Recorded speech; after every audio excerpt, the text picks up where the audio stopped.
बोलिए श्री वृंदावन बिहारी लाल। श्रीमद् भगवत गीता जी अध्याय नंबर 4 श्लोक नंबर 41। भगवान श्री कृष्ण अर्जुन से कहते कि अर्जुन, योग संन्यस्त कर्माणम ज्ञान संच्छिन्न संशयम आत्मवंतम न कर्माणि निबधनन्ति धनंजय। हे अर्जुन, जिसने कर्मयोग की विधि से समस्त कर्मों का परमात्मा में अर्पण कर दिया है और जिसने विवेक द्वारा समस्त संशयों का छेदन कर दिया है, ऐसे वश में किए हुए अंतःकरण वाले पुरुष को कर्म बांधते नहीं। भगवान कहते हैं कि कर्मयोग की विधि से समस्त कर्मों को मुझ में अर्पण करें। भगवान में समस्त कर्म अर्पण करने का अर्थ है भगवान की प्रीत्यर्थ, भगवान की प्रसन्नता के लिए कर्म करें। और भगवान किस में प्रसन्न है, ये भगवान पूर्व श्लोकों में 3 और 4 अध्याय पूरा बता चुके हैं। यज्ञ के निमित्त शास्त्र विहित कर्म को कहते हैं भगवान में अर्पण करना। कर्म शास्त्र विहित हो, अर्थात शास्त्र के अनुसार कर्म हो, जैसे माता पिता की सेवा करना, दीन दुखियों की सेवा करना, घर गृहस्थ का पालन करना, भजन चिंतन सुमिरन करना, दान पुण्य परोपकार करना, दूसरे के काम आना, ये सब के सब कर्म शास्त्र विहित है। लेकिन शास्त्र विहित कर्म करे तो सही, लेकिन करे भगवान की प्रसन्नता के लिए, स्वार्थ के लिए नहीं, परमार्थ के लिए कर्म करे, तब वो कर्म व्यक्ति को बांधते नहीं। नहीं तो शास्त्र विहित कर्म, तपस्या, मंत्र जाप, यज्ञ आदि, हवन आदि रावण ने भी किए हैं, पूजा रावण ने भी की है, वो सब शास्त्र विहित कर्म थे। लेकिन वो भगवत प्रीत्यर्थ न हो करके वो कर्म उनके स्वार्थ के समर्पित हो गए, उनके अहंकार के समर्पित हो गए। अपने स्वार्थ की पूर्ति के लिए, अपने अहंकार को पुष्ट करने के लिए रावण शास्त्र विहित कर्म करता है। इसका अर्थ यह है केवल शास्त्र विहित कर्म करने से जीव का कल्याण नहीं होता। शास्त्र विहित कर्म करने से यदि उसके साथ ज्ञान का, विवेक का, भक्ति का संपुट न लगे तो वो शास्त्र विहित कर्म हमको रिद्धियाँ सिद्धियाँ दे सकते हैं, लौकिक सुख दे सकते हैं, परलोक में स्वर्ग आदि सुख दे सकते हैं, जल लोक, तप लोक, महर लोक, ब्रह्म लोक आदि उच्च लोकों की प्राप्ति करा सकते हैं। लेकिन कर्म बंधन से छुटकारा शास्त्र विहित कर्म भी नहीं करा सकते यदि उनमें ज्ञान या भक्ति का संपुट न लगा हो। तो भगवान यहाँ कह रहे हैं अर्जुन से कि अर्जुन, जितने भी शास्त्र विहित कर्म है वो मेरे अर्पण करे, मेरी प्रसन्नता के लिए करे, मेरी खुशी के लिए करे, और आसक्ति को, ममता को और कामनाओं को, इन 3 चीज़ों को त्याग करके, जैसे माता पिता की सेवा है, माता पिता की सेवा करें, ये सेवा करना शास्त्र विहित कर्म है। लेकिन इसमें भक्ति का संपुट लगाओ, क्योंकि माता पिता की सेवा यदि हम करते हैं बिना भक्ति के, बिना भाव के माता पिता की सेवा करते हैं, शास्त्र विहित कर्म तो है, लेकिन ये कर्म हमको स्वर्ग तक ही पहुंचाएगा, जन्म मरण से हमारा छुटकारा नहीं कराएगा, और अगले जन्म में हमको अच्छे संतान की प्राप्ति हो जाएगी माता पिता की सेवा करने से। तो इसमें उद्धार तो नहीं हुआ, जन्म मरण से छुटकारा तो नहीं हुआ, आवागमन से नहीं छूटा व्यक्ति शास्त्र विहित कर्म करने के बाद भी। लेकिन यही माता पिता की सेवा रूपी शास्त्र विहित कर्म यदि हम निष्काम भाव से करें, निष्काम भाव से का अर्थ हुआ, निष्काम भाव का अर्थ हुआ कि माता पिता की सेवा करना है। अब माता पिता से चाहे हमको संपत्ति मिले चाहे ना मिले, माता पिता हमारा ध्यान रखें चाहे ना रखें, माता पिता हमसे प्रेम करें चाहे ना करें, कोई कामना नहीं, बस माता पिता की सेवा करनी। किस लिए करनी है? संपत्ति के लिए नहीं, इसलिए करने की परमात्मा की आज्ञा है। मैं परमात्मा की प्रसन्नता के लिए शास्त्र विहित कर्म, माता पिता की सेवा कर रहा हूँ, ये भाव करें, भगवान की प्रसन्नता के लिए कर रहा हूँ। ये प्रथम भाव है निष्काम। और दूसरा भाव है ममता रहित होकर के शास्त्र विहित कर्म करे। ये माता पिता हैं, ये तो सत्य है, लेकिन ये मेरे हैं, ये ममता का त्याग कर दो, मेरा कोई नहीं। ये एक दिन चले जाएंगे मुझको छोड़कर सदा के लिए।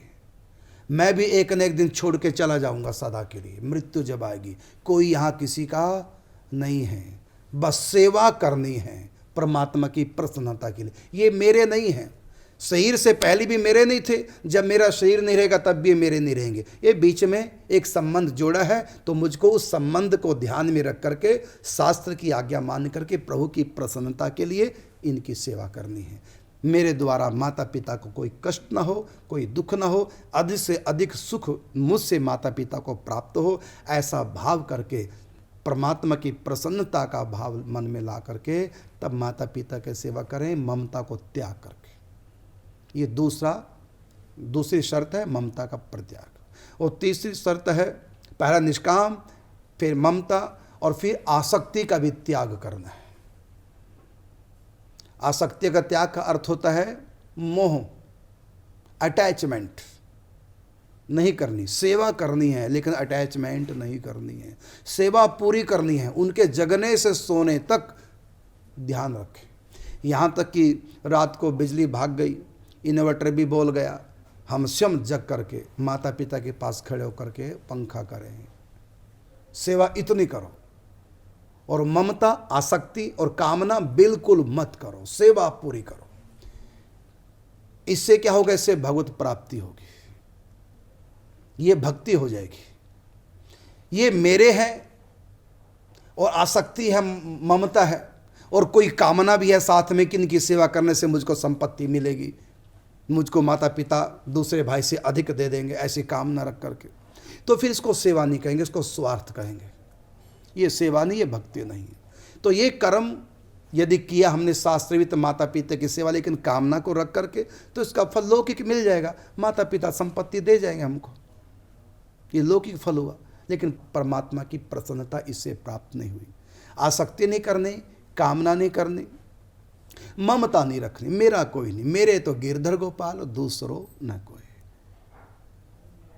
संबंध भीतर से किसी के साथ जोड़ना नहीं, और सेवा करनी जो जिस संबंध को परमात्मा ने जोड़ा है, जिस रिश्ते को रखा है किसी के साथ, उस रिश्ते को निभाना पूरा है, लेकिन बिना संबंध जोड़े। आंतरिक संबंध नहीं जोड़ना, देहगत भाव रख करके संबंध जोड़ो, बाहर के संबंध जोड़ो, लेकिन भीतर से मेरे तो गिरधर गोपाल, दूसरों ना कोई। जैसे उदाहरण के रूप में आप सब लोग आश्रम में रहते हैं, हम सब एक साथ रहते हैं, पारिवारिक जिंदगी हम जी रहे हैं सबके साथ में, लेकिन किसी में ममता नहीं। आए तो स्वागतम, कोई जाए तो बेड़कम, ममता किसी से नहीं, और न किसी से कोई स्वार्थ, कोई कामना है, और किसी से कोई अटैचमेंट नहीं। ये तीन बातें को लेकर के मैं सेवा सबकी कर रहा हूं। मेरे द्वारा किसी को कोई कष्ट ना हो, मैं अधिक से अधिक दूसरों की सेवा करूं, दूसरों के काम आऊं, शास्त्र विहित आचरण करके मैं सबको प्रसन्न रखूं, सबको खुश रखूं। ये मेरा भाव सबके प्रति, क्योंकि सबकी सेवा भगवान की भक्ति है मेरे लिए। बिना आसक्ति रखे, बिना कोई कामना रखे, और बिना ममता के, कोई मेरा है, मेरा कोई नहीं। मैं तो दुनिया में अकेला आया था और अकेला ही दुनिया से चला जाऊंगा, ना किसी को लेके आया, ना किसी को लेके जाऊंगा। बस अपना कर्तव्य, जैसे भगवान ने मुझको गुरु शिष्य का संबंध मुझसे आपका जोड़ रखा है, इस संबंध को पूरा निभाऊंगा, बिना ममता के, बिना आसक्ति के, बिना किसी कामना के संबंध को पूरा निभाऊंगा। एक सद्गुरु को अपने शिष्य के लिए जितना कुछ करना चाहिए, जितना ज्ञान देना चाहिए, मैं कुछ भी बचा के रखने वाला नहीं, सब का सब दूंगा। जो भी मुझको गुरु परंपरा से प्राप्त हुआ, जो भी मुझको सदग्रंथों से प्राप्त हुआ, जो भी मेरी अपनी अनुभूतियाँ हैं, मैं एक एक करके समस्त ज्ञान आपको वैसे दे चुका हूँ। मैं कभी नहीं छोड़ता, क्योंकि मेरा संबंध आप लोगों से शिष्य का संबंध है, गुरु शिष्य का संबंध। तो आप शिष्य होने का कितना कर्तव्य निभा रहे हैं, आपकी बात है, आपका धर्म है। लेकिन मेरा जो धर्म है, गुरु का जो धर्म है, कि शिष्य को सब कुछ समझा दे, जो भी उसके पास आध्यात्मिक संपत्ति है, कमी न रखे। शिष्य कितना ले पाता है वो उसका अपना अधिकार है। मैं कोई कमी नहीं छोड़ता। तो बिना आसक्ति किए, बिना किसी को अपना माने और बिना किसी स्वार्थ के सबकी सेवा करता हूँ। और केवल आध्यात्म सेवा ही नहीं करता, यहाँ भी जिसको जो कुछ चाहिए, वस्त्र नहीं तो इस दास के द्वारा वस्त्र की भी सेवा होगी आप सब लोगों की। जिसको औषधि चाहिए तो जितनी मुझको परमात्मा ने समर्थ दी उसके अनुसार मैं सबको औषधि भी दूंगा। जैसा जिसको जिस प्रकार का भोजन चाहिए, शरीर के स्वस्थ के अनुसार उस प्रकार का भोजन भी दूंगा। जितनी जितनी परमात्मा ने समर्थ दी, रहने के लिए कमरा भी दूंगा, बिजली पानी का खर्चा भी मैं करूंगा। सबको जितना समर्थ के अनुसार मैं पूरी सेवा करूंगा। और केवल आप लोगों की नहीं, और भी जितने संत ब्रज मंडल में हैं, हॉस्पिटल बना रहा हूँ। इस हॉस्पिटल के माध्यम से संतों की सेवा निष्काम भाव से, संतों से कोई कामना नहीं। ये भी आशीर्वाद मैं संतों से नहीं मांगूंगा कि मुझको प्रभु के चरणों की प्राप्ति हो, कुछ नहीं चाहिए मुझको, बस सेवा। भले दोबारा जन्म लूं, बस भक्ति करता रहूं। जन्म जन्म रति राम पद यह वरदान न आन। भगवान से आज तक मैंने ये भी प्रार्थना नहीं की कि आके दर्शन दो या मेरा उद्धार कर दो, कुछ भी कभी भगवान से नहीं कहा। उनसे प्रेम है, जब उनकी इच्छा हो तब वो आए, जब इच्छा हो तब जाएं, जैसी उनकी इच्छा, वो स्वतंत्र हैं। जब उनका मन करे आए, प्रत्यक्ष में आए, चाहे स्वप्न में, चाहे ध्यान में, जब चाहे आए, जैसी उनकी इच्छा, जैसे वो प्रसन्न रहें। मुझको मिलने में उनको प्रसन्नता है तो मुझसे मिलें, और मुझको मिलने में उनको अच्छा नहीं लगे तो कभी ना मिले। मिलो चाहे तुम मत कबहू, करो भले मत याद। हमारी याद भी ना करो, ये भी हम भगवान से कामना नहीं रखते। हाँ, एक कामना है, वो तो मैं अपने प्रवचनों में प्रारंभ में मंगलाचरण के रूप में प्रार्थना करता हूँ।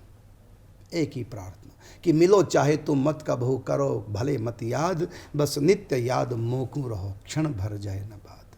मैं सदा आपकी याद करता रहूं, आपके लिए कर्म करता रहूं। मेरा पूरा जीवन आपके लिए है। आप भले मुझको अपने धाम में मत बुलाओ, भले दोबारा फिर जन्म दो, बस आपकी प्रसन्नता जिसमें है। और ये भी नहीं कहूँगा मुझको इंसान बनाना। अब अगर आपको मुझको गधा बना करके अच्छा लगता तो गधा बना दो, मुझको नरक भेज करके कहीं तुमको प्रसन्नता हो तो मुझको नरक भेज दो। मुझको रुलाने पर कहीं आपको हंसी आती है तो जन्म भर मुझको रुलाते रहो। देहु दुख मोकू अमित, करहु न कछु फरियाद, बस मन में मेरे बनी रहे तुम्हारी मीठी याद। मेरे रोने से घर तुझको आए हंसी, मेरे रोने से घर तुझको आए हंसी, मैं रो रो तुम्हें हंसाया करूं। मेरा जीवन आपके लिए है। और भगवान सर्वत्र व्याप्त हैं, सबके भीतर, आप सब लोगों के भीतर वही है। उन्हीं की सेवा करो। जन्म जन्म रति राम पद, यह वरदान न आन।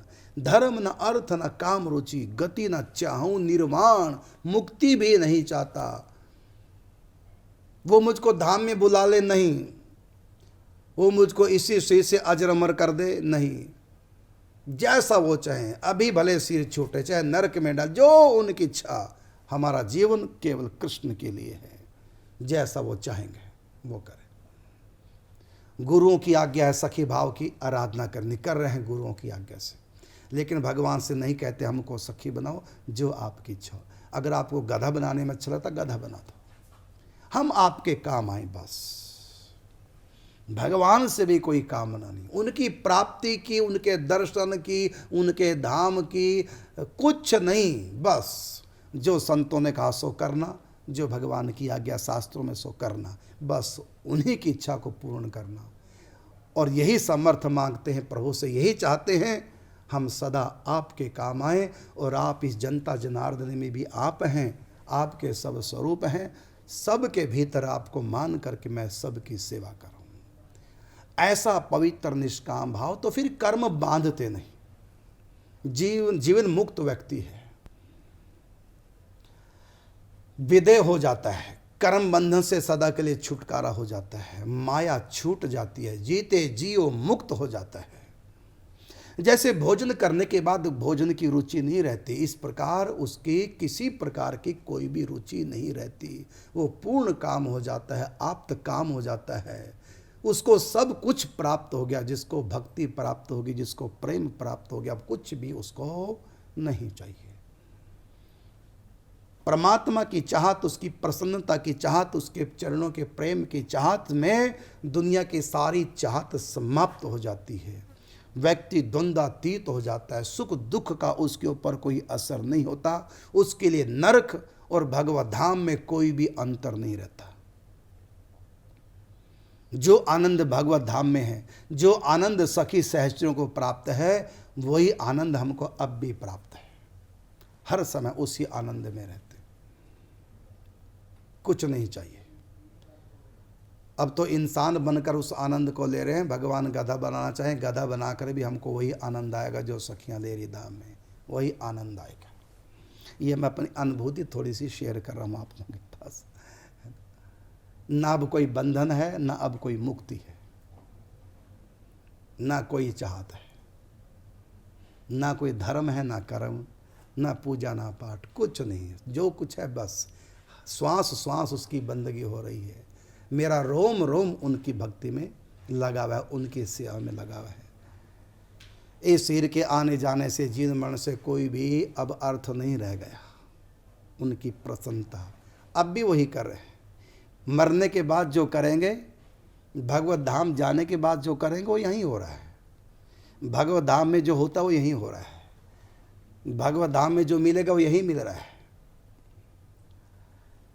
बस प्रभु इसी प्रकार कृपा बनाए रखें और कुछ नहीं चाहिए। चाह तुम्हारी ही हो प्यारे, नित्य निरंतर मेरी चाह, इससे अलग कभी मेरे मन में उठे ना कोई चाह। उठे कदाचित तो मालिक तुम मत पूरी करना वह चाह, बस अपने मन की ही करना, मत करना मेरी कुछ परवाह। क्योंकि हमें पता है कि करते और करोगे जो कुछ प्रभु तुम मेरे लिए विधान, पूर्ण रूप से निश्चय ही उसमें होगा मेरा कल्याण। अरे वो बिना मांगे। अच्छा बताओ, जो बच्चा अभी पैदा हुआ है वो माँ से दूध मांगता है? माँ को स्वयं ध्यान रहता है। वो दवाई मांगता है, माँ दवाई देती है। वो बिस्तर मांगता है, माँ बिस्तर देती है। वो कुछ कहता है, माँ को तो बोलना भी नहीं जानता, माँ सब ध्यान रखती है। अच्छा अब लाइट चली गई, बिजली बंद, गर्मी का मौसम, वो कहता माँ पंखे से हवा करो, तभी वो तो बोलना नहीं जानता क्या कहेगा, लेकिन माँ को ध्यान है। मच्छर काट रहे हैं, मच्छर आ गए तो कहता माँ मच्छरदानी मुझको लिटा दो, नहीं कहता, कुछ नहीं बच्चा कहता। क्यों? कि बच्चे को कहने की आवश्यकता ही क्या है, मांगने की आवश्यकता ही क्या है, कुछ कामना करने की आवश्यकता क्या है। माँ को पता है मेरे बच्चे को क्या चाहिए। अरे अभी बच्चे का जन्म भी नहीं हुआ था, माँ मच्छरदानी खरीद के ले आई थी। अभी बच्चे का जन्म नहीं हुआ था, माँ ने अपने बच्चे के लिए पलना भी तैयार कर दिया। अभी बच्चे का जन्म नहीं हुआ, बाजार से खिलौने खरीद के ले आई। इतना ध्यान है माँ को। जब एक माँ को इतना ध्यान बच्चे का है, वो जो परमपिता परमात्मा है, क्या उसे कभी मांगना पड़ेगा, कोई कामना करनी पड़ेगी, कुछ कहना पड़ेगा? यदि हम भगवान से प्रार्थना कुछ भी कर रहे हैं, इसका मतलब अभी भगवान के मन वाले नहीं हुए हो। जो भगवान ने कहा ना, मन मना भव मद भक्तो मध्य जीमाम नमस्कुरु। भगवान के मन से अपना मन एक कर देना है, फिर कोई कामना ही नहीं रहेगी। बिजली की तार को छू करके कहना पड़ता है कि मुझको करंट मारे। पानी पी करके भीतर पानी को कहना पड़ता, अब तू अंदर चला गया मेरी प्यास बुझा दे। भोजन करके पेट में गए भोजन को कहना पड़ता है मेरी भूख मिटा दे। तो भगवान को कहना पड़ेगा जो कण कण में व्याप्त है, मेरे अंदर बाहर ऊपर नीचे दाएं बाएं सब जगह व्याप्त परमात्मा। और वो परमात्मा जो पूर्ण काम है, जो सच्चिदानंद घन है, ऐसे परमात्मा में एक होकर के, और हमको उसे मांगना पड़ गया सीधा सीधा, मतलब अभी एक हुए नहीं। गंगा जी में डुबकी लगा के गंगा जी को कहना पड़ेगा मुझको स्नान करा दो, मुझको शीतलता प्रदान करो, मेरे पाप काटो, कहना पड़ेगा। भगवान को कहना पड़ेगा, भगवान से कहना पड़ेगा प्रभु ये कृपा करो, ऐसा करो, ऐसा करो। सब कुछ बिना ही कहे, बस उनसे एक हो जाओ। एक होने का मतलब मन से एक होना है। मन मना भव मद भक्तो मध्य जीमाम नमस्कुरु। भगवान के मन से एक हो जाओ। फिर देखो, हम राजी हैं उसमें जिसमें तेरी रजा है। यहाँ यूं भी वाह वाह है और चले गए तो वहाँ भी वाह वाह है। ये नहीं कि शरीर छोड़कर अधिक आनंद आएगा, वो आनंद यहीं आ रहा है। बल्कि भक्त तो भगवान से कहते हैं, प्रभु इससे ज़्यादा कृपा नहीं करना, मैं झेल नहीं पाऊंगा इस आनंद को, खुशी के मारे हार्ट अटैक हो जाएगा। इतना आनंद है भगवान से एक होने में, इतना आनंद है। तभी तो कहता मिलो चाहे तुम मत कबहू। भाई श्री हनुमान प्रसाद पोद्दार जी पद रत्नाकर ग्रंथ में लिख रहे हैं कि मिलो चाहे तुम मत कबहू, कभी न, अनंत काल तक कभी ना मिलो। क्यों? क्योंकि मिले तो हैं। मिलो चाहे तुम मत कबहू, करो भले मत याद, हमारी याद भी ना करो, भूल जाओ सदा के लिए हमको भले, लेकिन नित्य याद मोकू रहो, क्षण भर जाए ना बाद। एक क्षण भी मैं आपसे अलग न, अर्थात आपकी याद। क्यों? क्योंकि ध्यान घनश्याम का दीवाना बना देता है, दिल को ही गोकुल तो बरसाना बना देता है। राधा नाचे कृष्ण नाचे, नाचे गोपी जन, और मन मेरा बन गया सखीरी पावन वृंदावन। अब कौन से वृंदावन जाए? वृंदावन तो आ गया। तो इस प्रकार भगवान से एक हो जाओ। तो कैसे होंगे? तो भगवान ने कहा योग संन्यस्त कर्माणम ज्ञान संचिन्न संशयम। जो कर्म योग से जुड़ गया, कर्मियों का मतलब भगवान के मन के अनुसार ही सब कुछ करना है, भगवान की प्रसन्नता के लिए सब कुछ करना है, भगवान की आज्ञा में रहकर सब कुछ करना है। और भगवान की आज्ञा के हम क्या करें? तो गीता पढ़ो, भागवत जी पढ़ो, रामायण पढ़ो, ये सब भगवान की आज्ञा है। कैसे जिंदगी मानव को जीनी है, ये भगवान की आज्ञा, उसके अनुसार कर्म करो भगवान की प्रसन्नता के लिए। फिर क्या होगा? ज्ञान संचिन्न संशयम, समस्त प्रकार के संशयों का निवारण हो जाएगा। कोई प्रश्न ही नहीं रहेगा, कोई शंका नहीं रहेगी, कोई ग्रंथि उलझी नहीं रहेगी, सब कुछ सुलझ जाएगा। और आत्मवंतम न कर्माणि निबधनन्ति धनंजय। आत्मवंतम अर्थात अपने अंतःकरण पर विजय प्राप्त हो जाएगी। और अब उस अंतःकरण में संसार न होकर के भगवान, उनका अंतःकरण वृंदावन बन गया। मेरा तन और मन बन गया वृंदावन। दिल के आसन पर बैठे हैं राधा रमन। ध्रुव जी को जब भगवान नारायण के दर्शन हुए, प्रकट हुए सन्मुख भगवान, तो उसी समय दर्शन नहीं हुए, दर्शन भीतर हो रहे थे। आंखें बंद, पढ़ो भागवत जी, ध्यान में इतने मस्त हैं, सामने भगवान खड़े, ध्रुव की आंखें बंद, आंखें खोल ही नहीं रहे हैं। क्यों खोलें? मिल तो गए भगवान, और सामने भगवान खड़े हैं, आंखें बंद हैं, भीतर झांकी हो रही है, चिंतन में डूबे हैं, भूल गए, श्वास लेना भी बंद हो गया, बुद्धि की समस्त वृत्तियां समाप्त हो गई, मन मर गया। अब तो भीतर गरुड़ पे बैठे भगवान नारायण मंद मंद मुस्कुराते हुए ध्रुव भगत को देख रहे, भीतर ये चिंतन चल रहा है, और बाहर भी भगवान नारायण। अब दो यहाँ भगवान नारायण दो बन गए, एक उनके भीतर, एक उनसे बाहर प्रकट खड़ा। अभी आंखें बंद के चिंतन में मगन भगवान ने सोचा मेरे दर्शन ही प्रत्यक्ष में कर रहा है, लेकिन ध्रुव को तो भीतर ही प्रत्यक्ष हो रहा है। भगवान ने क्या किया? भगवान जो उनके मन में अवतरित हो चुके थे ध्यान समाधि में, बाह्य समाधि में, वहां से भगवान अंतर्ध्यान हो गए, भीतर से अंतर्ध्यान हो गए। फिर घबराया भगवान के बिना, कहाँ गए मेरे प्रभु, कहाँ गए? और जो ही आँख खोली तो सामने का, अच्छा तो भीतर से निकल के बाहर आ गए हो। मतलब ध्रुव को लगा नहीं कि भीतर वाले और बाहर वालों में कोई अंतर है। तो जब भीतर हो गया तो बन गया ना वैकुंठ, भगवान नारायण मिल गया, अब कौन से वैकुंठ में जाना है, हो गया काम। इसलिए मैं बार बार कहता हूँ चिंतन किया करो, ध्यान किया करो। ये चिंतन ध्यान भी कब होगा? जब मन पवित्र होगा। और मन पवित्र कब होगा? तो गीता में जो भगवान ने कहा अपने कर्म पवित्र करो, और पवित्र नहीं ज्ञानेन सदृशम पवित्रम यह विद्यते। ज्ञान पूर्वक कर्म करो, विवेक पूर्व कर्म करो, अर्थात अपने प्रभु के लिए कर्म करो, उनकी प्रसन्नता के लिए। कुछ समय के बाद ज्ञान संचिन्न संशयम, इस कर्म योग से ज्ञान प्राप्त होगा, सब शंकाएं निवारण हो जाएंगी। और आत्मवंतम, अपने अंतःकरण पर अपने आप पर विजय प्राप्त कर लोगे और आपका हृदय वृंदावन बन जाएगा और इसमें रास होगा और तुम भी सखी बन करके प्रिया प्रीतम की रसमयी सेवा करोगे। फिर किसी अन्य निकुंज की आवश्यकता नहीं पड़ेगी। फिर शरीर चाहे गोरखपुर रहे, जैसे भाई श्री हनुमान प्रसाद पोदार जी, पूज्य श्री राधे बाबा, शरीर गोरखपुर है और स्वयं वृंदावन है। शरीर अलग और हम अलग हो गए, मतलब मरने से पहले मर गए। इसलिए कहा मरने से पहले अगर मरना तुझे आ जाएगा फिर हमेशा के लिए तू जिंदगी पा जाएगा। इसी प्रकार पूज्य श्री सरकार जी बिहार में रहते हैं शरीर से, और स्वयं कहाँ रहते हैं? शरीर बिहार में और स्वयं राधा कृष्ण के बिहार में, उनके नित्य बिहार में। तन कहीं भी रहे, हो गया कल्याण। कल्याण नहीं, कल्याण तो इसके आगे कुछ भी नहीं। गति ना चाहो निर्वाण, मुक्ति भी इसके आगे कुछ नहीं। अब भगवान के मन से एक मन हो गया, शरीर से दो, मन से एक। इसी का नाम है, गीता में कहा भगवान ने, मन मना भव मद भक्तो मध्य जीमा नमस्कुरु। अर्जुन तू मेरे मन वाला बन, अपने मन वाला मत बन। अपने मन को तो मुझको दे दो और मेरे मन से काम ले, बस हो गया काम।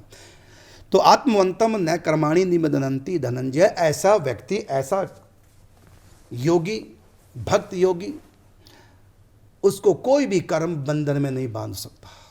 वो गृहस्थ है लेकिन बंधन में नहीं होगा, उसके संतान है लेकिन बंधन में नहीं, माता पिता है, पत्नी है, पति परिवार सब है, लेकिन वो किसी के बंधन में नहीं। सेवा सब की करेगा। पूज्य श्री पंडित जी महाराज पत्नी की स्वयं सेवा करते थे, जब बीमार पड़ी, यहाँ तक कि उनकी लैट्रिन तक स्वयं साफ करते, सोच के गंदे वस्त्र स्वयं धोते थे। सोचे कितना निभाया। और जब पत्नी का सिर छूटा, एक आंसू नहीं आया, याद भी नहीं की, मतलब ही नहीं, क्योंकि अटैचमेंट थी नहीं। सेवा पूरी, पति होने का कर्तव्य पूरा निभाया। किस लिए? अपने कन्हैया को प्रसन्न करने के लिए। प्रभु ने मुझको पति बनाया है तो मेरा फर्ज बनता है दुख की स्थिति में मैं इनके काम आऊं। किसके लिए? जिसने मुझको पति बनाया परमात्मा ने, उस परम पति की सेवा करनी पत्नी की सेवा के द्वारा। ये है भक्ति पूर्वक आचरण। और हम लोग क्या करते हैं? पति पत्नी आसक्ति पूरी रखेंगे, स्वार्थ पूरा रखेंगे, ममता पूरी रखेंगे और सेवा के नाम पर ठेंगा दिखा देंगे, मैं तेरा नौकर लगाऊं। उल्टा उसको दासी बनाने की कोशिश करेंगे। पति पत्नी उल्लू के पट्टे, झगड़ते रहते मजबूरी में इकट्ठे। तो ऐसे लोग कैसे मन को पवित्र कर पाएंगे? पति पत्नी को परस्पर एक दूसरे को निभा रहे हैं, ये निभाना भी भक्ति है। पढ़ो गीता 4 और 3 अध्याय। माता पिता की सेवा करना ही भक्ति, दीन दुखियों की सेवा करना भक्ति। बस ये भाव मन में रहे कि मैं परमात्मा को रिझाने के लिए शास्त्रविहित कर्तव्य पालन कर रहा हूँ। इस भाव को लेकर के किसी की भी सेवा करो, सब भगवान की भक्ति। कुछ ही समय बाद निर्मल हो जाएगा मन। फिर तुम किसी को सताओगे नहीं, किसी को दुख नहीं दोगे, सबको क्षमा करोगे। ये सब पवित्र गुण अपने आप ही आ जाएंगे। इसका नाम है भक्ति योग। अपने आप ही कर्मयोग करते हुए भक्ति का संपुट लगाएं तो ये कर्मयोग ही कर्मयोग अर्थात भक्ति बन जाएगा, भगवान से संबंध जोड़ने वाला बन जाएगा। फिर कोई भी कर्म उसको बांधेगा नहीं। कर्म का बंधन कहते हैं किसको?